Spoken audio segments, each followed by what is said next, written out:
We got daggers, we got daggers. We got daggers, we got daggers. We got daggers, we got daggers, we got daggers, nigga, pick one. We got daggers, nigga, pick one. We got daggers, nigga, pick one. We got daggers, nigga, pick one. I pull up to the spot, seats frozen. Heat toting, we won't smoke, they leave choking. Headshots, we do headshots with the strips though. Walk them down, even if we got a tiptoe. The strip I'm finna pull, it's like an AR. I'm peeping through the blinds like I'm Ray Charles. Staying on point like a razor. Dead words that'll put you in the graveyard. Get Jeremiah 28:8. It's the book of Jeremiah, chapter 28, verse 8.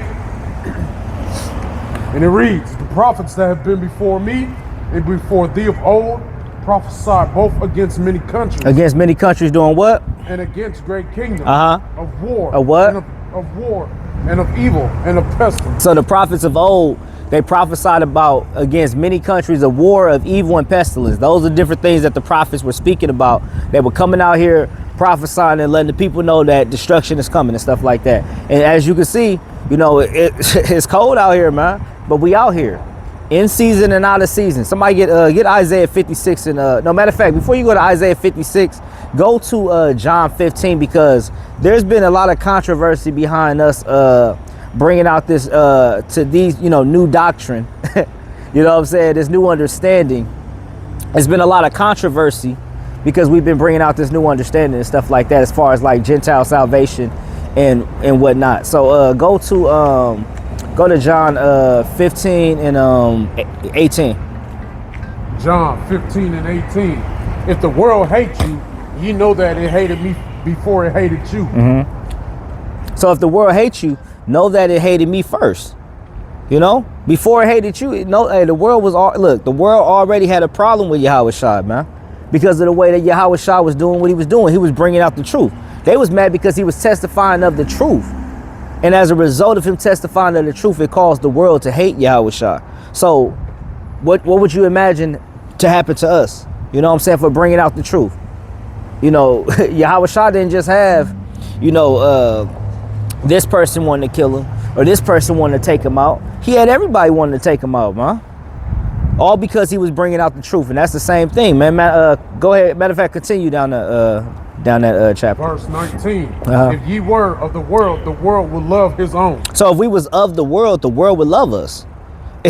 The world would love us if we was of the world. If we was a part of this world, where we was living like people of this world. You know what I'm saying? We was following the trends. We was for whatever the world is for, we was for. You know, whether it's Christmas, Thanksgiving, all these different things. If we was for the things of this world, we would be loved by this world. But go ahead. But because ye are not of the world, but I have chosen you out of the world. Therefore, the world hateth you. But he chose us out of the world, so the world hates us, man. The world hates you because Yahushua chose you out of this world. He didn't want you to be like everybody else. You know what I'm saying? You was not meant to be like everybody else. You was meant to be like him, you know? So you need to cherish and relish in the fact of being a disciple, and relish in the fact that Yahushua has something great for you. You know what I'm saying? He has something great for you. He could have chose for you to be a damn, you know, to be somebody that's an atheist, or to be somebody that just, you know, is in Islam, or to whatever. He could have chose you for anything else, but he chose you to be able to understand this gospel and to be able to be a disciple for him and to be able to walk in his ways. That's something you should be thanking the Most High for, man. You know, that's a blessing. Go ahead, continue. Hey, how y'all doing? Verse 20. Remember the word that I said unto you. The servant is not greater than his Lord. So the servant is not greater than his Lord, man. The servant is not greater than his Lord. You think just because, you know, your Lord that went through all types of, you know, hardships and different things like that, you think that the servant is not going to go through that? He's going to go through the same thing if he's a true servant. Go ahead, continue. If they have persecuted me, they will also persecute you. Mm-hmm. If they have kept my saying, they will keep yours also. Yeah. So if they persecuted him, they going to persecute you too. Why do you think that you exempt from being persecuted? Why do you think that you're exempt from going through the same thing that the Messiah went through, man? Why do you think you're exempt? If you're a true Messiah, you're a true follower of Christ, then you're going to go through what Christ went through. And that's hardships. That's hell. That's all types of bad things happening, man, as a result. You know what I'm saying? So go to what is it? What I want you to go to? Go to Galatians 4:16.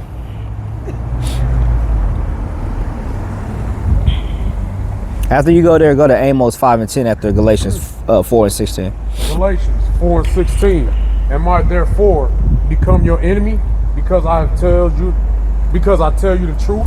Have I become your enemy because I tell you the truth? I tell you what's real. I tell you what the Bible said. Am I your enemy now? Because I choose to tell you the truth? Am I the enemy? Am I the op? You know? Like, that's the thing, man. I become an op because I told you the truth. I told you something that you needed to hear. You know what I'm saying? What's wrong? What's wrong with brothers not suffering sin upon their brother? What's wrong with brothers telling brothers like it is? You know? But as you already see in the Bible with the Israelites, you know, they like to they like for people to prophesy lies to them. They like to hear lies. You know, they like to hear deceit. That's how the Israelites were. And we see that even with our people even today, man. Our people just carrying on the tradition of the Israelites, as we always, of being people that just want to hear deceit. Don't want to hear the truth. You know? Tell me about, you know, rolling this dang blunt up. That's what our people looking for, man. Go ahead, get Amos 5:10. Yep. Amos 5:10. They get Isaiah 58:1. Yeah. Hey, how y'all doing? Well, maybe Go ahead. Amos chapter 5 verse 10. Uh-huh. They hate him that rebuketh in the gate. So it says they hate him that rebuketh at the gate. That's what they hate. They hate the person that's rebuking at the gate, and that's what we do. We rebuke at the gate, man. You know, these people want to live in sin, want to continue to live a wicked life. The Most High gonna judge you, man. We rebuke at the gate, and as a result, that causes people to have a problem with us. You know, you got to repent because we living in these last days, man. The Most High got a problem with sin. You know, He has a problem with sin. Go ahead and go to Ezekiel 3 and go to 17. Ezekiel 3:17. Mm-hmm. Son of man, I have made thee a watchman unto the house of Israel. Now he's a watchman to the house of Israel. Go ahead. Therefore, hear the word at my mouth and give them warning for me. Give them warning for me. You need to give these people a warning. Go ahead.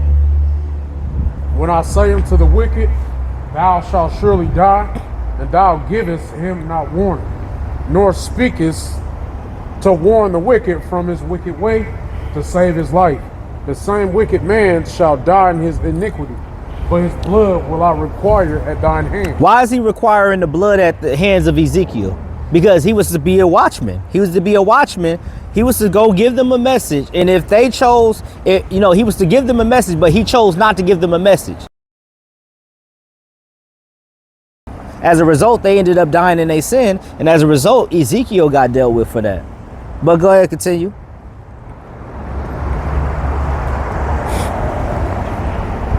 Verse 19, yet if thou warn the wicked, and he turn not from his wickedness, nor from his wicked way, he shall die in his iniquity.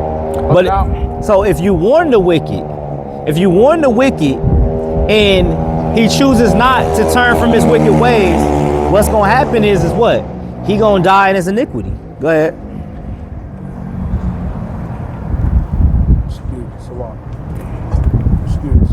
But thou hast delivered thy soul. You've delivered your soul. You've delivered your soul, man.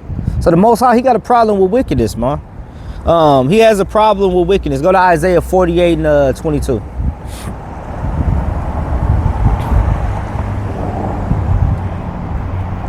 Since Isaiah 48 and 22, there is no peace, saith the Lord, unto the wicked. There's no peace to the wicked, man.